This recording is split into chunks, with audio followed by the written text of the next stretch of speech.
All right, the drink we're about to make is called Brandy Special. And we're going to serve it up in a martini glass. Go ahead and put some water and ice in it and let it sit while you make your drink. That'll get it nice and chilled for you.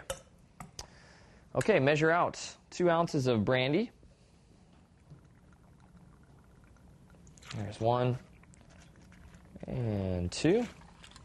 And follow that up with a splash of triple sec. And half a teaspoon of sugar. A splash of bitters. And get your shaker. Give it a good shake. You want to get it nice and cold. There we go. Go ahead and dump out your ice water. And use your strainer to pour it in. All right. And if you like, you can garnish that with a twist of orange peel. Bottoms up.